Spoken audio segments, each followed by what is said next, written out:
Cancer ಒಂದ್ಸಲ diagnose ಆದ ತಕ್ಷಣ ಜನಗಳಿಗೆ ಬರೋವಂಥ ಫಸ್ಟ್ ಥಾಟ್ ಅಂದರೆ ಒಂದು ಭಯ. ಕ್ಯಾನ್ಸರ್ ಬಂದ್ಬಿಟ್ಟಿದೆ, ನನಗೀಗ ನಾನು ಬದುಕ್ತೀನ, ಇದಕ್ಕೆ ಟ್ರೀಟ್ಮೆಂಟ್ ಇದೆಯೋ ಇಲ್ವೋ, ಎಷ್ಟು ದುಡ್ಡು ಖರ್ಚಾಗುತ್ತೆ, ಎಲ್ಲಿ ಹೋಗ್ಬೇಕು ನಾನು, ಈ ಥರದ್ದೆಲ್ಲ ಪ್ರಶ್ನೆಗಳು ಬರ್ತಾ ಇರುತ್ತೆ. ಈ ದಯವಿಟ್ಟು ಕ್ಯಾನ್ಸರ್ಗೆ ಎಲ್ಲ ಥರದ ಟ್ರೀಟ್ಮೆಂಟ್ಗಳು ಅವೈಲೇಬಲ್ ಇದೆ. ಎಲ್ಲ ಟ್ರೀಟ್ಮೆಂಟ್ಗಳು ನಮ್ಮ ಬೆಂಗಳೂರಲ್ಲಿ ಮತ್ತು ಕರ್ನಾಟಕದಲ್ಲಿ ಎಲ್ಲ ಕಡೆ ಲಭ್ಯ ಇರುತ್ತೆ. ಭಯ ಪಡುವಂಥ ಅವಶ್ಯಕತೆ ಏನಿಲ್ಲ. ಏನಂದರೆ ಡಿಲೇ ಮಾಡಿದಿರ ಅರ್ಜೆಂಟಾಗಿ ನಾವು ಕ್ಯಾನ್ಸರ್ ಡಾಕ್ಟ್ರು, ಕ್ಯಾನ್ಸರ್ ತಜ್ಞರನ್ನ ಭೇಟಿ ಆಗಬೇಕಾಗುತ್ತೆ. ಸೊ ಕ್ಯಾನ್ಸರ್ ತಜ್ಞರು ಭೇಟಿ ಆದಾಗ ಏನು ಮಾಡ್ತಾರೆ ಕ್ಯಾನ್ಸರ್ ತಜ್ಞರು, ಫಸ್ಟು ಸಿಸ್ಟಮ್ಯಾಟಿಕ್ಕಾಗಿ ಎಕ್ಸಾಮಿನೇಷನ್ ಮಾಡಿ ಯಾವ ಸ್ಟೇಜಲ್ಲಿದೆ ಕ್ಯಾನ್ಸರು ಅಂತ ಫಸ್ಟು ಪತ್ತೆ ಹಚ್ತೀವಿ. ಸೊ ಕ್ಯಾನ್ಸರ್ ಪತ್ತೆ ಹಚ್ಚೋಕ್ಕೆ ಯಾವ ಸ್ಟೇಜಲ್ಲಿದೆ ಅನ್ನೋದಕ್ಕೆ ನಮ್ಮಲ್ಲಿ ಹಲವಾರು ಇನ್ವೆಸ್ಟಿಗೇಷನ್ಸ್ ಇದೆ. ಅದನ್ನೆಲ್ಲ ಮಾಡಿಸಿ ಪೇಷಂಟ್ಗೆ ಯಾವ ಸ್ಟೇಜಲ್ಲಿ ಕ್ಯಾನ್ಸರ್ ಇದೆ ಅಂತ ಪತ್ತೆ ಹಚ್ತೀವಿ. ಸೊ ಎಲ್ಲ ಸ್ಟೇಜಸ್ ಆಫ್ ಕ್ಯಾನ್ಸರ್ಸ್ಗೂ ಟ್ರೀಟ್ಮೆಂಟ್ ಖಂಡಿತವಾಗ್ಲೂ ಇದೆ.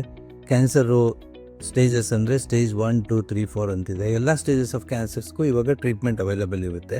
ಸೊ ಏನು ಟ್ರೀಟ್ಮೆಂಟ್ಗಳಿದೆ ಅಂದರೆ ಸರ್ಜರಿ, ಕೀಮೊಥೆರಪಿ ಅಥವಾ ಇಮ್ಯುನೊಥೆರಪಿ, ಟಾರ್ಗೆಟೆಡ್ ಥೆರಪಿ ಮತ್ತು ರೇಡಿಯೋಥೆರಪಿ. ಸೊ ಈ 3 ಟ್ರೀಟ್ಮೆಂಟ್ ಮೊಡಾಲಿಟೀಸ್ ಇದೆ. ಸೊ ಇದು ಯಾವಾಗ ಯೂಸ್ ಮಾಡ್ತೀವಿ ಅಂದರೆ ಯಾವ ಸ್ಟೇಜ್ ಆಫ್ ಕ್ಯಾನ್ಸರು, ಯಾವ ಆರ್ಗನ್ ಅಫೆಕ್ಟ್ ಆಗಿದೆ, ಇದ್ರ ಮೇಲೆ ಫಸ್ಟು ಸರ್ಜರಿ ಮಾಡಬೇಕಾ, ಫಸ್ಟು ಕೀಮೊಥೆರಪಿ ಕೊಡಬೇಕಾ, ಫಸ್ಟು ರೇಡಿಯೋಥೆರಪಿ ಕೊಡಬೇಕಾ, ಆಮೇಲೆ ಸರ್ಜರಿ ಮಾಡಬೇಕಾ ಅಂತ ಕ್ಯಾನ್ಸರ್ ತಜ್ಞರು ಅದನ್ನು ಡಿಸೈಡ್ ಮಾಡ್ತಾರೆ. ಸೊ ಹೀಗಾಗಿ ಯಾವುದೇ ಕ್ಯಾನ್ಸರ್ ಪೇಷಂಟು ಕ್ಯಾನ್ಸರ್ ಡಯಾಗ್ನೋಸ್ ಆದ ತಕ್ಷಣ ಭಯ ಪಡುವಂಥ ಅವಶ್ಯಕತೆ ಏನೇ ಇಲ್ಲ.